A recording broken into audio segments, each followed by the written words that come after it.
Hello à toutes et tous et bienvenue dans W épisode 14. Ça faisait un bail qu'on s'était pas parlé, vous et moi. Bienvenue pour ceux qui ne connaissent pas cette chaîne. Dans W, c'est un podcast qui parle de WNBA avec un œil nouveau puisque ça fait que 2 ans que je regarde cette ligue et donc j'ai encore tout à apprendre. La dernière fois qu'on s'était parlé, c'était pour l'épisode 13, juste après le All-Star Game, et je voudrais donc commencer cet épisode 14 par un mea culpa parce que je pense que j'ai pas réussi à faire comprendre l'objectif de cet épisode 13 et pourquoi j'ai pris la parole de cette manière-là à propos du All-Star Game et à propos notamment des discussions autour du nouveau CBA et des tractations, des négociations qu'il y a en ce moment entre le syndicat des joueuses et celui des propriétaires en WNBA. Il ne s'agissait pas d'une vidéo explicative, il ne s'agissait pas d'une vidéo informative. L'objectif de cette vidéo était simple, c'était un édito, c'était un coup de gueule, un coup de poing sur la table d'une certaine façon vis-à-vis de tout ce qu'on entend et des divers storytelling négatifs qui sont entendus autour de ces négociations-là et qui franchement sont usants. Donc l'objectif de la vidéo était celui-ci. Si vous vous attendiez à un contenu informatif, effectivement cet épisode n'était pas pour vous. J'en suis désolé, j'aurais peut-être dû le spécifier en début de vidéo, mais je me suis laissé porter comme souvent en freestyle sur cet épisode 13. Ça va être encore un petit peu le cas sur cet épisode 14. C'est le style de cette chaîne. Et puis voilà, on va avancer sur le sujet. Le sujet, c'est quoi ? Enfin, on retourne au jeu. Après le All-Star Game, après le All-Star Break, après avoir discuté CBA, contrat, négociation, après même avoir mis un petit coup d'œil dans la lucarne de ce qui va se passer à l'intersaison 2025-2026 avec l'accueil de nouvelles franchises, l'expansion, peut-être évidemment une expansion de draft, la renégociation de multiples contrats de la plupart des joueuses vétérans de cette ligue. Eh bien, on va retourner au terrain parce que depuis qu'on s'est parlé dans l'épisode 13, il s'est passé une bonne grosse demi-douzaine de matchs pour chacune des équipes de WNBA. Ça peut monter jusqu'à 8 et 9 selon certaines franchises. Et il s'est passé beaucoup de choses en termes de résultats, en termes de dynamique, en termes de blessures, de présence, de rendement, en termes sportifs finalement, en termes de ce qui se passe vraiment sur un terrain de basket. Et on va donc en discuter dans cet épisode. Petit générique, il est là maintenant, il n'est plus au début. Et on se retrouve juste après.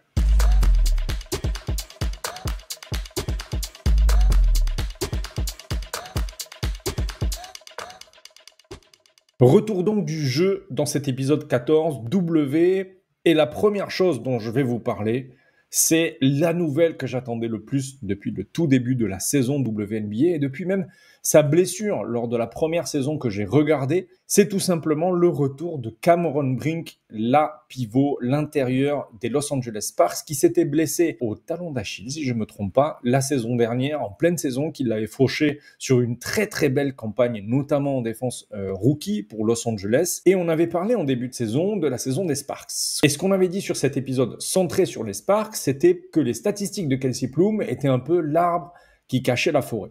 Des statistiques en volume très flatteuses, des pourcentages également plutôt gonflés par un usage vraiment prépondérant dans l'attaque des Sparks, et beaucoup d'interrogations sur la capacité de Los Angeles à répéter ce qui faisait des formules plutôt victorieuses sur les 3 ou 4 matchs. Et en fait, petit à petit, les Sparks ont trouvé une formule. Et ce qui a changé du côté des Sparks, c'est particulièrement qui est à côté de Kelsey Plum au poste 1 et 2 dans la rotation de Los Angeles. Et on a un duo de Belges, en fait. De Julie Allemand et Julie Van Loo, particulièrement Julie Allemand pour des raisons de minutes et de volume de jeu. Et ces deux Belges, en sortie de l'Euro, apportent énormément à cette équipe en relais de Kelsey Plum. Qu'est-ce qu'elles apportent ? Eh bien, tout simplement du spacing et de l'adresse de loin, un relais au playmaking qui est très nécessaire pour avoir Kelsey Plum, qui est aussi un danger sur cut, qui est aussi un danger dans sa navigation des écrans en attaque, et donc aussi en catch and shoot, etc., parce que c'est une excellente shooteuse, et c'est hyper intéressant pour les Sparks et pour Kelsey Plum d'avoir ces deux joueuses dans la rotation à côté d'elle, simplement parce que finalement ça permet à son usage d'être plus pertinent, à ses tirs d'être plus pertinent également, et donc de trouver un rendement offensif beaucoup plus efficace pour toute l'équipe.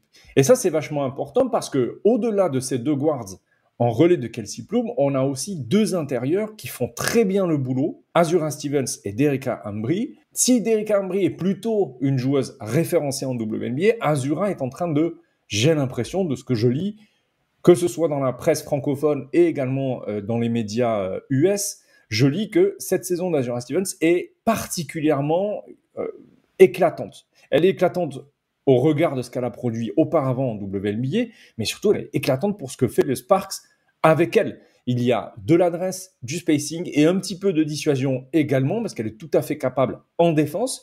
Et cette doublette-là, finalement, fonctionne bien à côté de Kelsey Plum et des Belges. Sur les postes 3, donc grosso modo à l'aile, on a Rickea Jackson qui est titulaire, et Rickea, ce qu'elle apporte, c'est une qualité de finition qui est encore à peaufiner, parce qu'on est vraiment sur une joueuse qui a une dimension de diamant un peu brute, et je pense que d'ici 1-2 saisons, sans doute sur la fin de son contrat rookie, des questions devront se poser sur le profil réel de Rickea Jackson. Est-ce que c'est un pétard ambulant qui est utile en sortie de banc, en relais au scoring, ou est-ce que c'est vraiment la finisseuse dont on a besoin sur l'aile? Il y a des progrès défensifs également du côté de Rickea. Elle a le gabarit pour, hein, elle a plutôt des grandes jambes, plutôt une bonne mobilité, et surtout des grands bras et une bonne coordination main-œil. Après, c'est vraiment son utilisation défensive et parfois peut-être un peu de flemme qui, personnellement, me frustre. Mais on a donc un 5 majeur organisé autour de la puissance phénoménale de Kelsey Plum cette saison, qui vraiment fait une saison calibre MVP, qui est plutôt cohérent. Et c'est sur les rotations qu'il y avait des limites en début de saison, et le retour de Cameron Brink et je dirais aussi l'éclosion de Burrell sur les postes d'ailier et de forward de manière générale font que cette équipe, à 7-8 joueuses avec Van Loo en plus, eh ben ça tourne vraiment très bien, c'est agréable à voir jouer, c'est plutôt moderne et on a à la fois un rééquilibrage défensif qui est vraiment monstrueux depuis 6 matchs où Cameron Brink est là, mais surtout une continuité dans l'adresse. C'est la deuxième équipe la plus à droite de la ligue, avec un matériel offensif plutôt inférieur à la première, qui sont évidemment les Minnesota Lynx de Nafisa Collier, Kayla McBride et toutes ces joueuses qui ont vraiment une propreté offensive certaine. Du côté des Sparks, c'est un petit peu plus, disons, dans la recherche et dans le développement des profils et disons, des carrières même. Mais bon sang que ça fait plaisir de regarder cette équipe de Los Angeles au complet avec Cameron Brink. Cameron Brink, on a 6 matchs. Aujourd'hui, c'est très peu, l'échantillon est très faible. Les chiffres sont plutôt flatteurs. Je pense qu'ils vont se lisser, évidemment, d'ici à la fin de la saison. Ils sont plutôt flatteurs, particulièrement en attaque, parce que c'est une joueuse qui n'est pas non plus extraordinaire en attaque. C'est avant tout un profil défensif dissuasif, phénoménal, vraiment, pour le coup, générationnel, pour employer un mot qui est devenu vulgaire les 2 ou 3 derniers mois. Mais si les chiffres mentent un petit peu, ou en tout cas biaisent un petit peu la réalité, il n'en reste pas que son influence sur la défense des Sparks est absolument monstrueuse. Sur 10-15 minutes où elle est sur le terrain, elle fait vraiment des différences dans le net rating de l'équipe, sur la capacité juste à empêcher les attaques à se mettre en place, à rentrer dans la peinture. Plus personne ne veut rentrer dans la peinture quand il y a Cameron Brink sur le terrain, ou alors il faut l'attirer au large et du coup elle n'est plus dans la peinture. Vous avez compris les systèmes, quoi. Mais c'est absolument phénoménal. Je n'en parle pas davantage, je vous donne pas des vidéos à regarder sur cet épisode-là, simplement parce que je sais que camarade Ghislain va le faire. Il va le faire en plus largement mieux que moi, donc j'attends avec impatience, comme vous, je l'espère, cette vidéo sur la chaîne du compte Swish Swish, que je vous invite évidemment à aller checker si ce n'est pas déjà fait. Voilà, cette équipe de Los Angeles, franchement, c'était celle que j'attendais en début de saison. J'étais frustré de ne pas avoir Cameron Brink. J'étais soucieux de l'utilisation, de la surutilisation de Kelsey Plum. Mais la saison d'Azura Stevens, la saison d'Erika Embry, qui est un profil plutôt polyvalent, assez utile, même très utile dans cette équipe. Parce qu'il y a du passing, il y a de la finition, il y a un petit peu de spacing également. Il y a la capacité aussi de faire des passes en mouvement sur short roll, etc., qui est hyper intéressante. L'apport des deux Belges sur le bas-court en relais de Kelsey Plum, qui vraiment, pour le coup, stabilise le guard play de Los Angeles, et puis le retour de Cameron Brink dans la rotation intérieure. Franchement, c'est une équipe qui régale. C'est une équipe qui est, je crois, en 8-2 sur les 10 derniers matchs.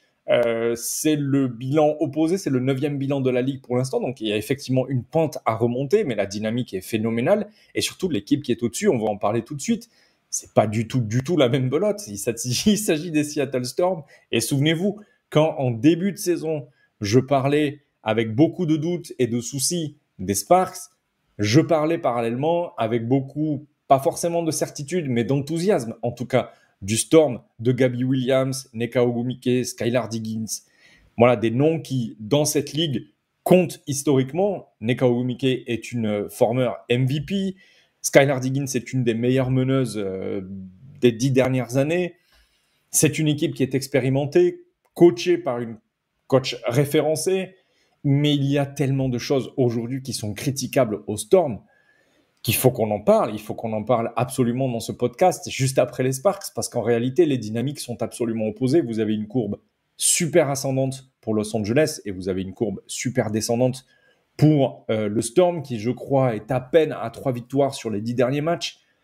C'est très compliqué. Les seuls rayons de soleil qu'il y a dans cette équipe, c'est français. C'est Gabby Williams et Dominique Malonga.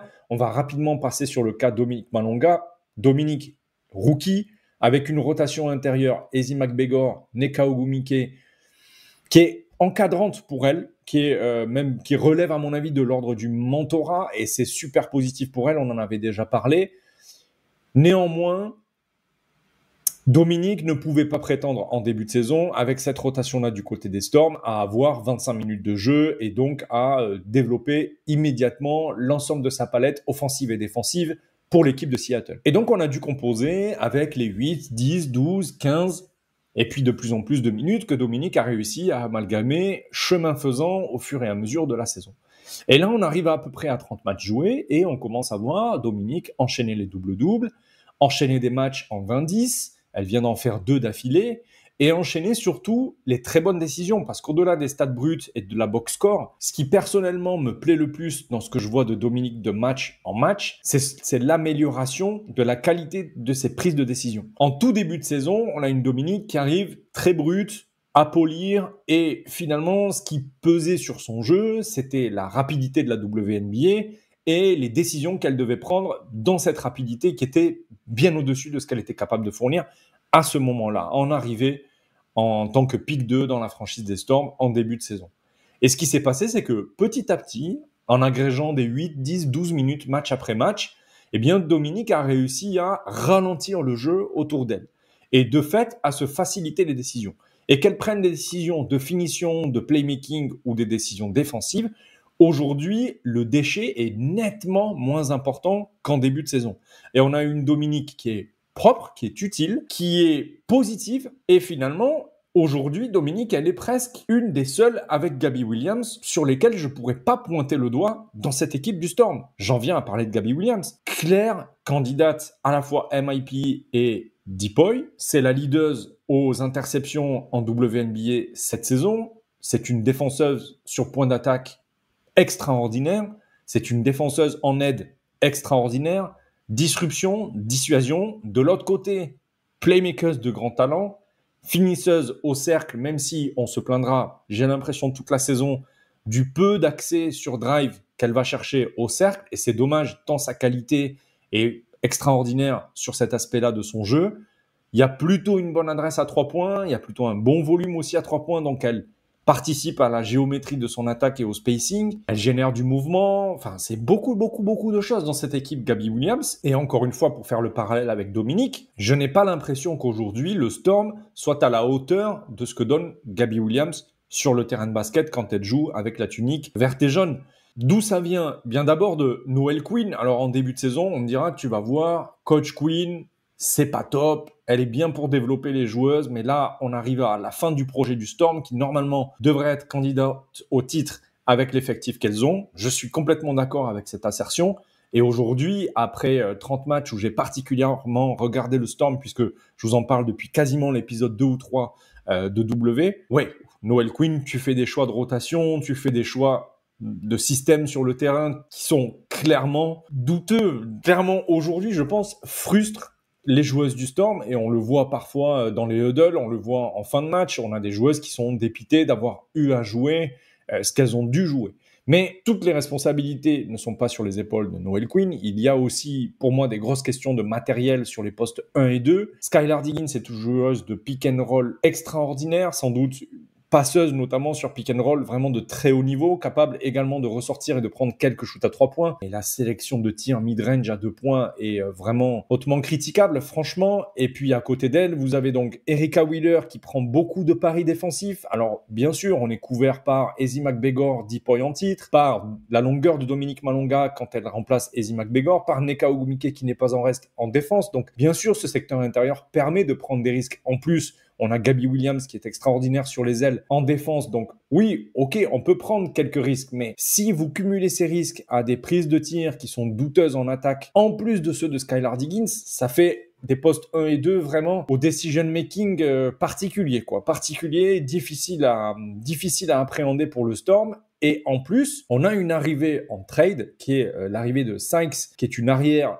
All-Star du côté de Washington. Et c'est une arrivée qui, certes, apporte un tout petit peu plus de qualité défensive parce que Brittney Sykes est plutôt une bonne défenseuse. Elle a notamment été All-Defensive WNBA. Mais pareil, la sélection de tir n'est pas phénoménale et on rajoute pas non plus de la taille, ce qui aurait été pour moi quelque chose de plutôt positif sur les postes 1-2 de cette équipe du Storm, qui parfois se font cibler par des joueuses plus grandes dans la chasse au mismatch avec la modernisation des attaques WNBA cette saison. Donc, vous l'avez compris, le Storm, vraiment, pour le coup, j'ai plus du tout les mêmes sensations qu'en début de saison et je redoute les matchs qui restent et la dernière ligne droite WNBA qui reste avant les playoffs parce qu'il y a un monde où le Storm ne fait pas les playoffs. Il y a un monde où Seattle ne va pas en playoff et le problème, c'est les assets de draft parce qu'il y a des imbrications de picks qui vont à telle et telle franchise et des picks qui appartenaient au Storm, des picks que le Storm a récupérés également d'autres franchises. Je vais me pencher sur le sujet avant la fin de la saison pour qu'on puisse aborder un petit peu l'intersaison qui attend le Storm assez vite, soit si le Storm n'accroche pas les playoffs, soit une fois leur parcours en playoff terminé. Mais ouais, moi, je me pose des vraies questions sur cette équipe du Storm, quoi. On va passer, après la tourmente du Storm, aux doutes qui pèsent du côté de Phoenix. Le Mercury également en proie à quelques doutes et à une phase plutôt, disons, neutre, négative, voire négative, pas optimale en tout cas, sur cette saison. Il y a eu un move qui a été fait, il y a un apport qui a été fait dans ce collectif, c'était d'aller chercher Dewana Bonner du côté d'Indiana. Elle n'était pas satisfaite et elle a naturellement choisi de rejoindre une équipe qui était compétitive en début de saison et dans laquelle en plus il y a sa femme Alyssa Thomas. Et franchement, on pouvait imaginer que ça fonctionnait au moins sur l'aspect défensif, parce que Dewana Bonner est plutôt sur une saison défensive très correcte, je l'ai dit et répété dans différents épisodes de W, mais offensivement, on est en fait sur un vrai casse-tête parce que le secteur intérieur du Mercury, mis à part Satou Sabali, vous n'avez pas de spacing. C'est simple, vous n'avez pas de joueuse qui crée du spacing. Vous avez Alyssa Thomas qui crée de la gravité et donc qui, d'une certaine façon, peut étirer la défense, créer un tout petit peu de spacing, mais elle n'a pas de shoot extérieur. Donc cet étirement, cette élasticité provoquée par la présence d'Alyssa Thomas d'un côté ou de l'autre de la raquette en pilotage de l'attaque, il a ses limites. Et ces limites, elles s'appellent shooting. Elles s'appellent adresse de loin. Et ça, Dewana Bonner ne coche pas les cases. Elle a eu une petite séance, disons, sur les 2-3 premiers matchs où elle est arrivée au Mercury, où c'était correct, mais ça ne résout pas les problèmes. Et aujourd'hui, on se retrouve avec une rotation intérieure du côté du Mercury, où clairement, on a des problèmes de spacing, d'autant plus que Satou Sabali a été absente pour blessure et a connu quelques irrégularités dans son rendement depuis le All-Star Game et même depuis un petit peu avant. Donc, cette équipe du Mercury peut quand même se reposer sur Alyssa Thomas, clairement candidate MVP. Moi, je suis pas loin de la mettre MVP tout court, sachant que Napheesa Collier est blessée. Et puis, on a aussi la grande satisfaction Monique Akua-Makani qui continue d'avoir un rendement défensif et un rendement offensif de très haut niveau dans cette équipe. Et si le volume des shoots pris, si le volume des passes réalisées n'est pas celui d'une joueuse qui est All-Star, on est clairement sur une role-playeuse de tout premier niveau dans la ligue, tant sur la qualité de son shoot, son rendement et son efficacité. C'est une joueuse qui est extrêmement à droite sur la ligne des lancers francs. Elle a longtemps été en lice pour avoir un record. Elle était à 100% à l'époque où on l'a interviewée dans l'épisode 10. Donc, il y a 4 épisodes de ça. C'est pas si longtemps. Et puis, oui, on a des pourcentages. On a une défense du point d'attaque qui s'améliore de plus en plus et sur laquelle j'avais quelques questions en début de saison. Mais là, vraiment, pour le coup, le job, il est largement fait.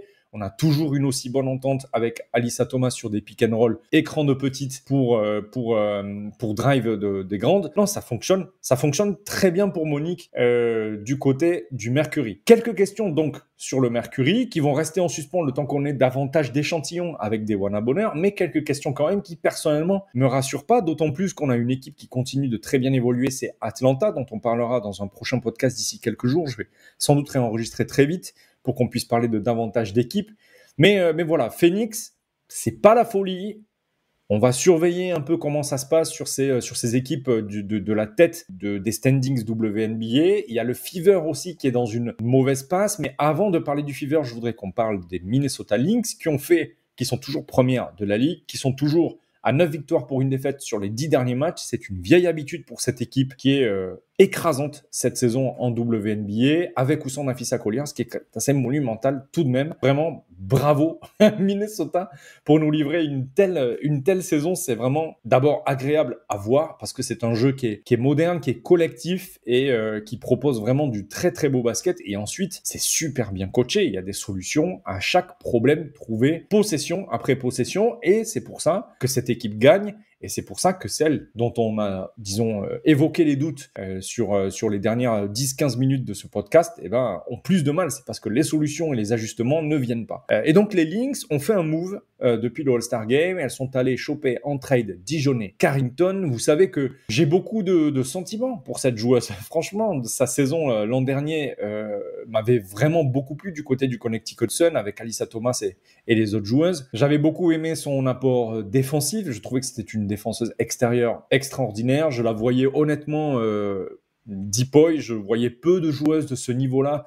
Et peut-être que aussi j'avais pas assez regardé l'échantillon que j'avais regardé sur d'autres équipes, et notamment par exemple Ezi McBegor du côté du Storm n'était pas assez gros. Mais je trouvais que Dijonay Carrington était vraiment super forte. Sur ce début de saison qu'elle a passé à Dallas, chez les Wings de Paige Bakers, on a vu une Dijonay Carrington qui se cherchait davantage des deux côtés du terrain. Vraiment beaucoup de problèmes d'adresse, de qualité de décision à la fois à la passe et aussi au tir en attaque. Et puis en défense, l'ombre d'elle-même. Franchement, l'ombre d'elle-même. Difficile dans la navigation d'écran, difficile sur la joueuse, difficile en protection de cercle quand les intérieurs sont... porté vers, attiré vers l'extérieur par des shooteuses intérieures de l'équipe adverse. Difficile ce début de saison pour Dijonay Carrington. Sa signature aux Lynx, pour moi, va lui permettre de retrouver peut-être des dispositions tactiques un petit peu plus favorables à son profil, un petit peu plus aussi, un petit peu moins expérimental, peut-être également. Du côté de Dallas, on ne peut pas nier que entre la difficile saison offensive de Arike Ogunbowale et la nécessité de mettre Paige dans de bonnes dispositions, on a peut-être lésiné sur l'organisation défensive, les systèmes défensifs, les mises en place, les principes. Et peut-être que Dijonay n'a pas trouvé sa place en l'absence de vraies consignes claires, comme c'était le cas du côté des Suns la saison passée. Ces consignes claires et cette clarté du playbook, notamment défensif et également offensif, elle va le trouver du côté du Lynx. J'ai plutôt bon espoir que sa saison se redresse. Je suis pas sûr de retrouver la Dijonay qui m'avait clairement fracassé la saison dernière sur les trois premiers mois que j'avais suivis de compétition. Mais j'ai bon espoir et c'est peut-être un espoir de fan, mais j'ai bon espoir parce que je reste toujours très attaché à cette joueuse. Il y a quelques échantillons, quelques flashs qui m'ont donné du baume au cœur et qui m'ont rassuré aussi sur la capacité de cette joueuse à trouver sa place dans cette ligue, mais les doutes sont permis. Je sais qu'il y a d'autres observateurs de la ligue avec qui je discute qui sont un petit peu plus dans le doute vis-à-vis de Dijonay Carrington. Moi, j'attends de voir d'ici la fin de saison et aussi en play-off, parce que c'est une joueuse expérimentée. Je vais surveiller le parcours de Dijonay Carrington et des Lynx de toute manière jusqu'à la fin de la saison. On bascule donc sur le Fever, dernière équipe dont on parle dans ce podcast. Pourquoi je voudrais parler du Fever ? Parce que, en fait, on a un cas d'école de la question suivante et de la problématique suivante dans le sport de très haut niveau et dans les ligues professionnelles, notamment américaines, c'est à quel point les intérêts financiers viennent-ils prendre une part dans les prises de décision des franchises et des équipes. Pourquoi je pose cette question et pourquoi pour moi Indiana est un exemple typique de cette situation-là, de cette problématique-là ? Eh bien parce que Caitlin Clark s'est musclée à l'intersaison 2024-2025. Elle a gonflé son corps, elle a réussi à agréger une masse musculaire qui lui permet peut-être de répondre un petit peu plus au challenge physique qui est imposé aux joueuses de son niveau en WNBA, de son niveau et de son gabarit. Kelsey Plum souffre aussi, Paige Bueckers souffre aussi, la plupart des meneuses de cette taille souffrent. Caitlin Clark, en plus, trash talk, donc évidemment, peut-être qu'elle ramasse un petit peu plus à ce titre, mais Caitlin Clark, avec cette nouvelle musculature qui est aujourd'hui la sienne, et vraiment le changement est plutôt impressionnant, elle a peut-être un nouveau corps qui n'est pas tout à fait prêt aux exigences que son jeu met sur la table. Son jeu est physique, son jeu est exigeant, il y a beaucoup de changements d'appui, il y a beaucoup de torsion sur ses jambes, il y a vraiment, les muscles sont mis à dure contribution dans les efforts que fait Caitlin Clark sur le terrain, les step back, les crossovers, la recherche des passes, les angles pris, etc., etc. Forcément, si vous modifiez votre corps et que vous basculez après une saison aussi longue que la saison des rookies en WNBA et avec autant de volume de jeu et disons, parce que Caitlin Clark est dépositaire, clairement héliocentrique du jeu des Fever, eh bien, peut-être que votre corps est plus fragile et plus enclin à se blesser. Et c'est ce qui s'est passé pour Caitlin cette saison.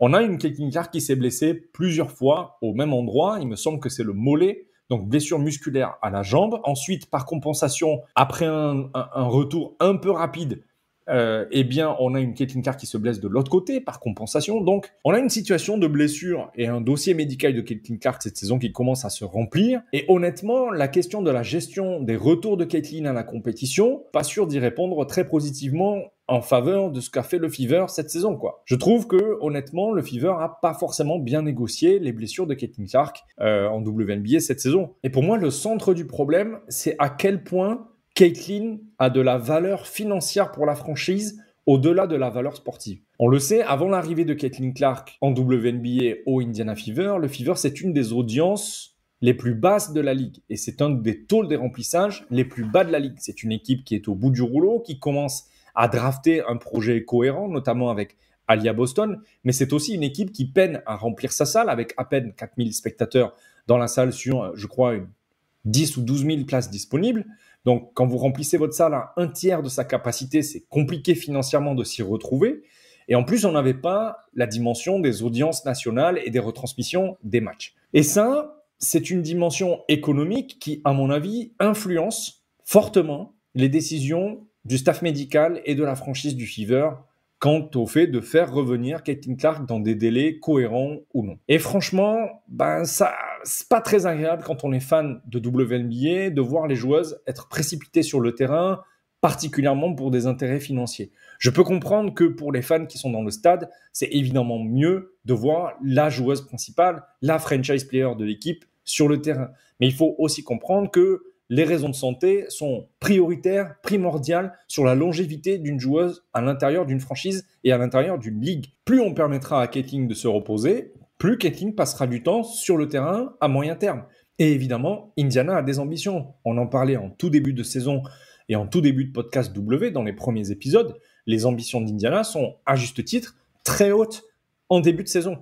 Aliyah Boston continue d'augmenter son niveau de jeu. Il y a des recrutements sur les ailes qui sont extraordinaires. On a des profils de Lexi Head et Sophie Cunningham qui sont hyper précieuses.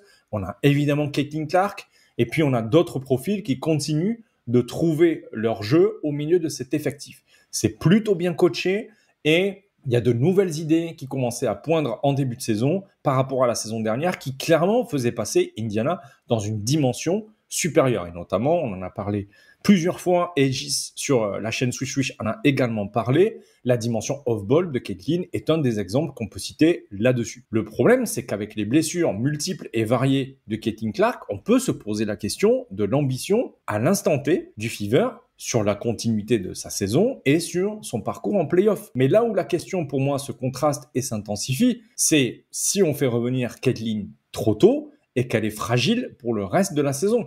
Vous ne pouvez pas avoir des ambitions au plus haut alors que vous devriez les avoir si vous avez votre joueuse principale, la dépositaire de votre jeu, celle qui est capable de gagner des matchs quasiment à elle seule. Si elle est fragile, vos ambitions ne sont pas les mêmes. Et ça, moi perso, ça me fait me poser encore une fois quelques doutes sur cette équipe du Fever. Je suis un peu déçu parce que franchement, je pense qu'à une semaine de moins de retour à la compétition, Caitlin était tranquille pour la saison. Les blessures musculaires, il faut vraiment prendre son temps. Ça n'a pas été le cas, je le regrette pour elle et je le regrette surtout pour nous parce qu'on a moins de Caitlin Clark sur le terrain et donc moins de bonheur. Franchement, c'est une de mes joueuses préférées à regarder jouer. J'aimais beaucoup cette équipe du Fever sur le début de la saison.